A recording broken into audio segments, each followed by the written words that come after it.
Hello நேயர்களே, இன்றைக்கி நம்ம அடுப்பாங்கரை சேனலில் என்ன ஸ்பெஷல் ஐட்டம் பார்க்க போகிறோன்னா நெய் சோறு, தேங்காய் பால் நெய் சோறு எப்படி செய்வது, சுலபமாக செய்வது எப்படின்னு பார்க்க போகிறோம்.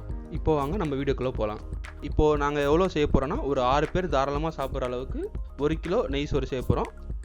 ஃபஸ்ட்டு ஒரு பெரிய டபரா எடுத்து வச்சுக்கோங்க. எடுத்து வச்சு கொஞ்சம் சூடு பண்ணுங்கள். அதுக்கப்புறம் அதில் 100 கிராம் நெய், 100 கிராம் எண்ணெய். எண்ணெய் நல்லெண்ணெய் தவிர எந்த எண்ணெய்னா யூஸ் பண்ணிக்கோங்க. எண்ணெய் கொஞ்சம் நல்லா சூடான உடனே ஒரு 4 பிரிஞ்சி இலை, கொஞ்சோண்டு உடச்ச பட்டை, ஒரு 5-6 ஏலக்காய், ஒரு 4-5 லவங்கம், இதை மட்டும் சேர்த்து கொஞ்சம் லேசாக வறுக்கணும். அது லேசாக வறுத்தோடனே உங்களுக்கு 200 கிராம் வெங்காயம், நல்லா ஸ்லைஸாக கட் பண்ண வெங்காயம், அதை அப்படியே ஆட் பண்ணி லேசாக எண்ணெயில் கொஞ்சம் அரை பதத்துக்கு கொஞ்சம் நல்லா வேக விடுங்க. இப்போ நம்ம இதுக்கு முந்திரி ஆட் பண்ணுறோன்னா முந்திரி கொஞ்சம் நல்லா ஃப்ளேவர் தரும் அந்த தேங்காய் பால் சாதத்துக்கு. அதனால் நம்ம இப்போ முந்திரி ஆட் பண்ணுறோம். முந்திரி ஆட் பண்ணாலும் நம்மளுக்கு எதுவும் பிரச்சனையும் கிடையாது. சாப்பாடு எப்பவும் போல் டேஸ்ட்டாக தான் இருக்கும்.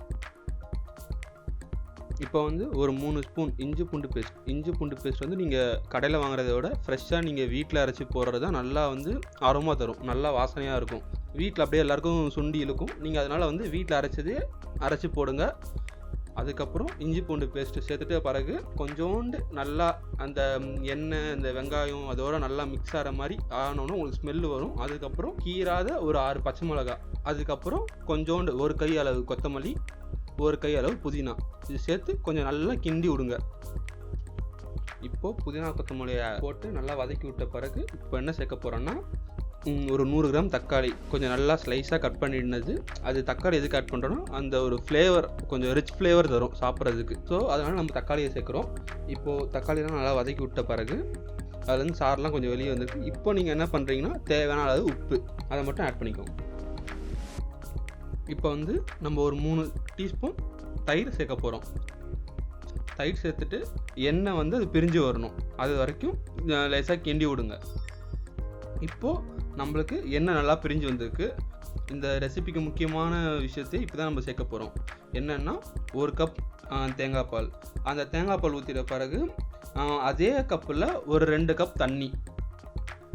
இப்போ பார்த்தீங்கன்னா ஒரு 5 நிமிஷம் கழித்து இப்போ நான் ஓப்பன் பண்ணி பார்க்குறேன். இப்போ தண்ணி நல்லா கொதி வந்துடுச்சு. இப்போ நம்ம என்ன பண்ண போகிறோன்னா ஏற்கனவே தேங்காய் பால் ஊற்றின அளவு கப்பில் 2 கப் அரிசியை அரை மணி நேரம் ஊற வச்சுருக்கோம். இப்போ அந்த அரை மணி நேரம் ஊற வச்ச அரிசியை இப்போ இதில் சேர்க்க போகிறோம். இப்போ நம்ம அரிசி சேர்த்துருக்கோம். இந்த அரிசியை நல்லா அரிசி உடையாமல் கிண்டி விடுங்க. கிண்டி விட்டு நல்லா அந்த மசாலாவோட நல்லா மிக்ஸ் ஆகிற மாதிரி கிண்டிட்டு ஒரு 5-10 நிமிஷம் வரைக்கும் கொஞ்சம் நல்லா வேக விடுங்க. இப்போ பார்த்தீங்கன்னா ஒரு 5 நிமிஷம் கழித்து நான் திறந்து பார்க்குறேன். பார்த்தீங்கன்னா தண்ணி இன்னும் நம்மளுக்கு சுண்டாமல் அப்படியே இருக்குது. ஸோ அதனால் இன்னும் ஒரு 2 நிமிஷம் நம்ம வேக விட்டு திருப்பி என்னென்னு செக் பண்ணி பார்க்கலாம். 2 நிமிஷம் ஆயிடுச்சு. இப்போ நம்ம ஓப்பன் பண்ணி பார்க்கலாம். பார்த்தீங்கன்னா அந்த அரிசியும் அந்த தண்ணியும் ஒரே லெவலில் இருக்குது. நம்மளுக்கு இந்த மாதிரி இருக்கும்போது தான் தம் போடுறதுக்கான கரெக்டான ஸ்டேஜ். ஸோ என்ன பண்ணுறோன்னா அடுப்பை உடனே லோ ஃப்ளேமில் மாற்றிட்டு நம்ம நல்லா ஒரு வெயிட்டான பொருள் எடுத்து மேலே வச்சு ஒரு 10லேருந்து ஒரு 15 நிமிஷம் தம் போடலாம். தம் போட்டு ஒரு 10 நிமிஷம் ஆயிடுச்சு. இப்போ நம்ம எப்படி இருக்குன்னு ஓப்பன் பண்ணி பார்க்கலாம். ஸ்மெல் நல்லா தூக்கலாகவே வருதுங்க. நான் இன்னும் ரிச் அரோமாக்காக என்ன பண்ணுறேன்னா ஒரு 2 டீஸ்பூன் நெய் எடுத்து மேலாப்பில் ஊற்றி விட்டுட்டு அப்படியே நல்லா அரிசி விடாமல் கிளறிட்டோன்னா நம்மளுக்கு இப்போ சுவையான நெய் சோறு ரெடி.